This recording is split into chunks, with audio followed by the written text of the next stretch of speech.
When people imagine World War III, they picture explosions, missiles in the sky, and cities going dark. But the truth is, the first moments of a global war are quieter than anyone expects. There's no siren for the whole world, no announcement that says, "This is it." Instead, it begins with confusion. A breaking news alert, a sudden market crash, flights grounded without explanation. And then a strange realization starts spreading.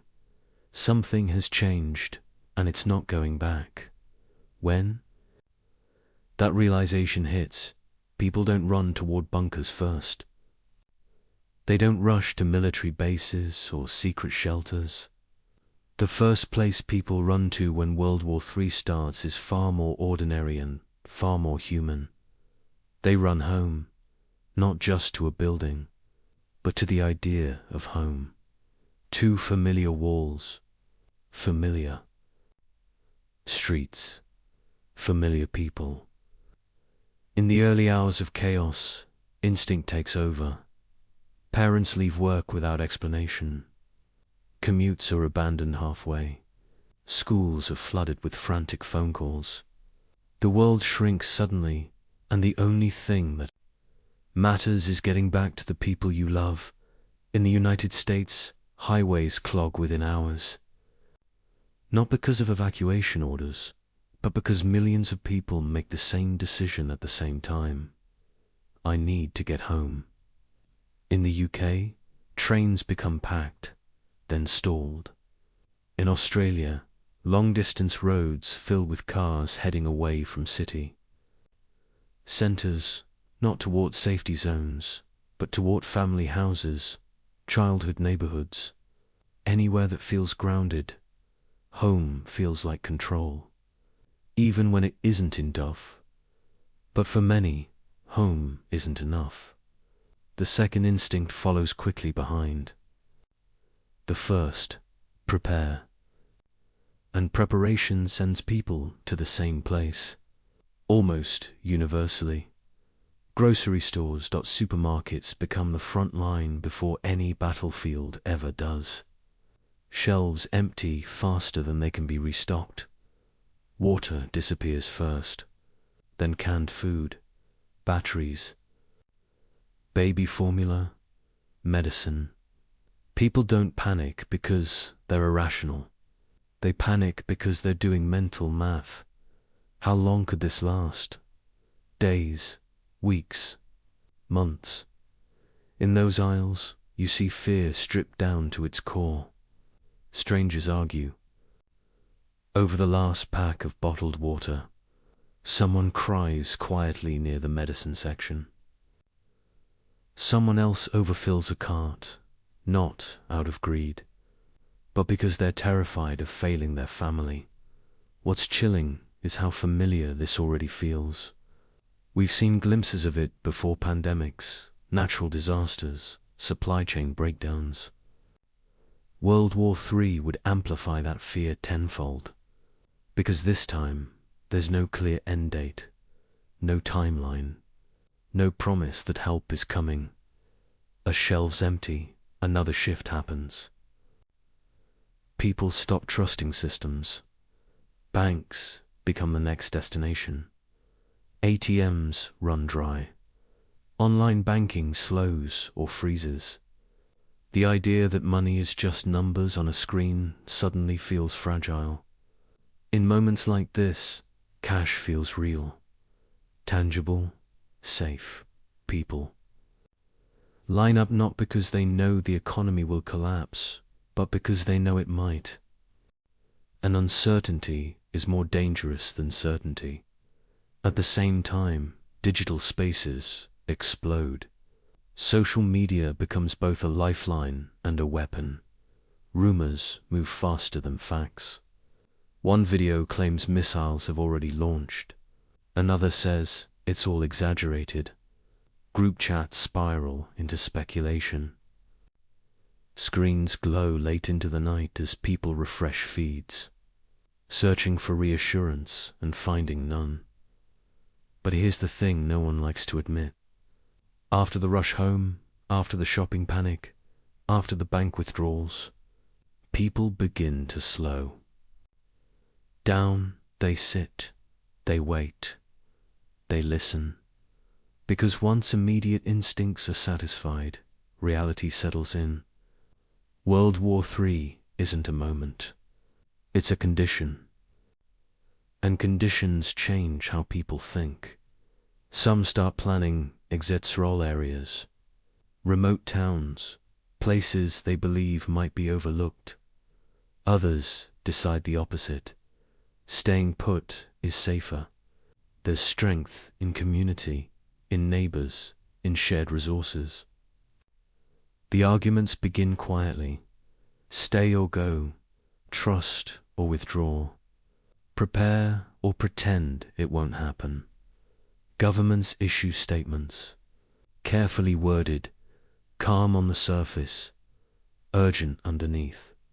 Words like deterrence, response, measured action. But the public hears something else entirely. We don't fully control this anymore. And that's when fear becomes something heavier. Not panic, not chaos, but dread. The kind that settles in your chest when you realize the world you knew yesterday may already be gone. When plans for next month feel naive. When the future becomes a fog instead of a timeline. In those early days, no one knows where the war will go. But everyone knows where it started for them. Not on a battlefield, not on a map, but in their living room, in a grocery aisle, in a car stuck on a highway, radio turned up, heart racing. And as the silence between updates stretches longer, one question hangs over everything. If this is just the beginning, what happens next? As days pass, the question isn't just what's happening anymore. It becomes how long can we live like this?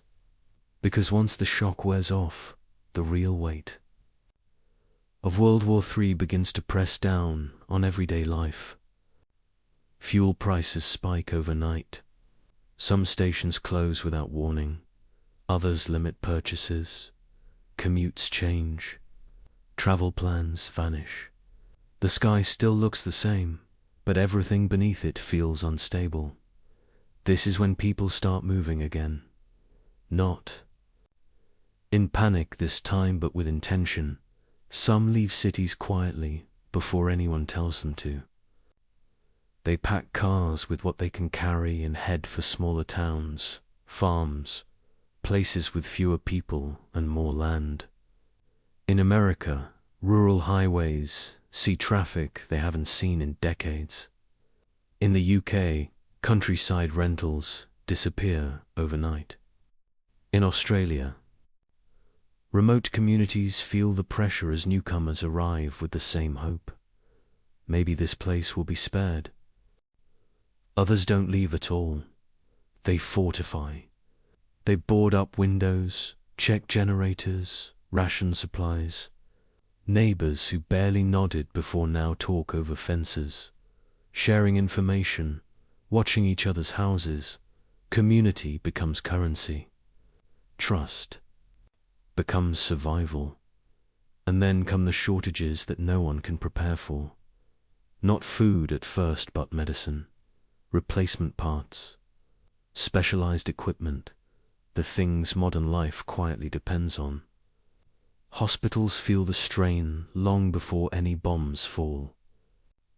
Pharmacies struggle to restock. People with chronic conditions feel fear that doesn't make headlines. This is the moment when war stops being something over there and becomes something inside daily life. Children ask questions adults can't answer. Schools debate closures, then reopen, then close again. Teachers try to maintain normalcy while knowing the world outside the classroom is anything but normal. Parents smile through clenched teeth, pretending bedtime stories still mean tomorrow will be ordinary. They don't. News updates become less frequent and more serious. Language hardens. Red lines are mentioned. Alliances are tested. The word escalation stops sounding theoretical, and still, people wait. Because despite everything, most humans cling to one quiet hope: that this will stop before it reaches its worst form. That leaders will pull back. That sanity will return. History tells us hope is powerful, but not always rewarded. The first place people ran to when World War III started was home. But the last place they retreat to is inside themselves.